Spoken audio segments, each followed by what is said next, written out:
ok jërëjëf mbokk yi nga xam ne yéenay topp seen chaîne bi nga xam ne moom mooy Jolof Média ñi ngi am kontaan ak mbégte bu baax a baax di dellusiwaat ci chaîne bi nga xam ne ni moom mooy Jolof Média ñëw fii nag fi nga xam ne moom mooy Négué nag bu ñu ko waxee di benn dëkk boo xam ne mi ngi ci Jolof nekk ci commune de Mboula arrondissement de Yaya waaye nag ñi nekk ay ndaw yoo xam ne tabaarakallah macha allah ñi ngi liggéey bu am solo ñi ñëw ci seen 48 heures bi nga xam ne moom la ñuy def année bu nekk ren nekk 6e édition.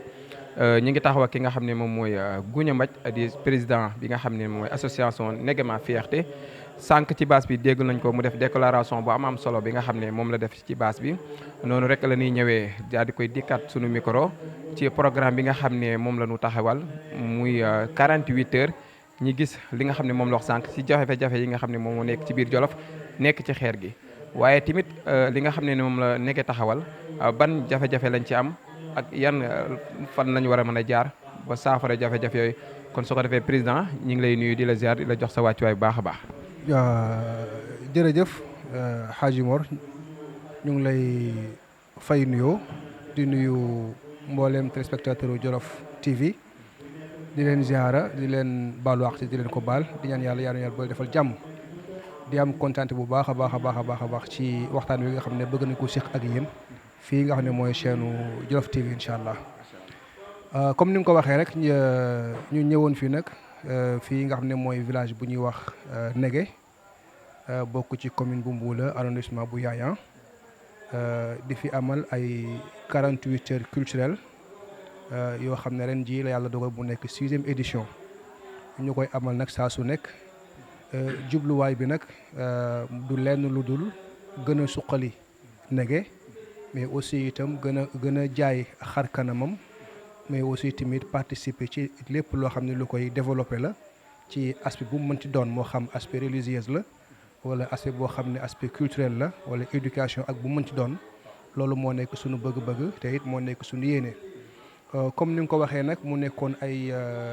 ñaari fan yoo xamante ni yu riche la ci ay yëngatu yoo xam ne am na fi ñu tàmbalee ko ajjuma bisu démb. ubbee ko ak ay récital Coran wàccee fi kaamil dem nañ fi timit visiter cimetière yi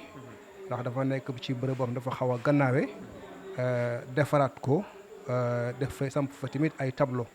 ngir tomb yi fa nekkoon yoo xamante ne ni xawoon nañu réer ñu mën a am ay repère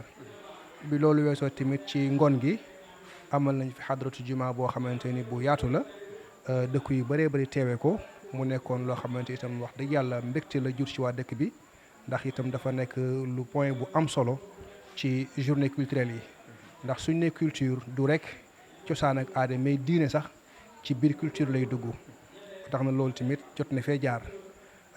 amal nañ fi ci ngoon gi match de football ngir lu mën a bégal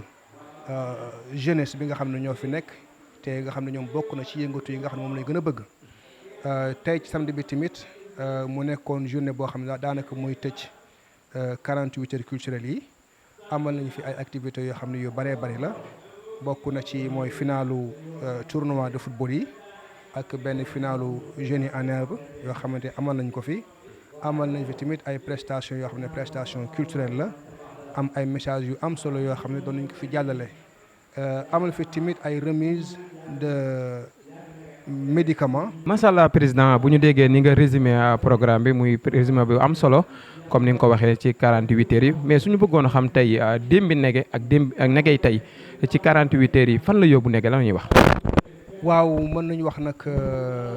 48 heures yi am na fu mu jëlee Négué mais aussi am na fu mu ko yóbbu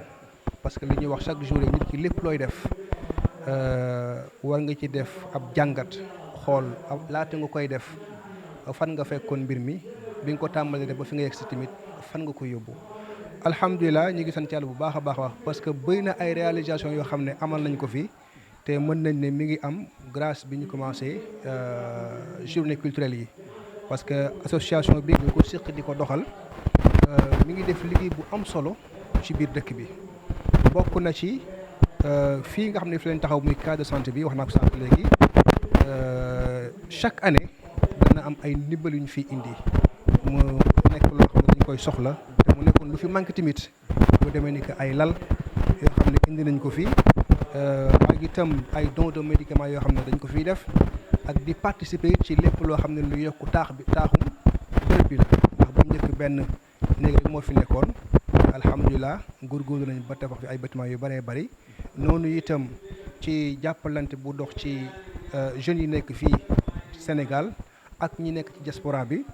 dox nañ ba yàlla dimbali ñu am ambulance boo xam ne nañ ko cas de santé bi mu nekk itam loo xamante ni lu am solo la noonu itam ci wàllu éducation bi tabax nañ fi benn école boo xam ne école arabe la donte am na école français bu fi nekk mais itam amoon nañ fi benn école boo xam ne daara la ñu tabax ko mu nekk 2 classes muré ko loolu lépp ñu ko amoon mooy nekk ma fierté kon loolu rek maam ci gàttal bu ñu ci yemoon ak yokkute la goo xamante ni nii def nañ ko ci dëkk bi loolu nag nekkul li ñu tax a jóg ndax suñu bébét ëpp na loolu waaye olof day wax ne wañ boo gis ci benn lay doore te bëgg-bëgg yi mi ngi fi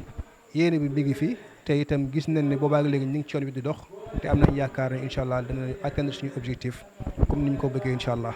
macha allah président cant ak ngërëm ñeel na la ginnaaw kaddu yi am solo yi nga xam ne nii jàllale nga ko ci Jolof Média TV ñu ngi ñaan fu mu war a egg yàlla na fa egg kon di leen wax ni ki ñu taxawaloon moom mooy président Gounia Mbaj Nege ma fierté ñu ngi koy ñaanal yàlla yéen bi mu yenu yàlla na ko yàlla oyofal ci barki Yonent bi sallallahu alayhi wa sallam jërëjëf kontaan nañ macha allah.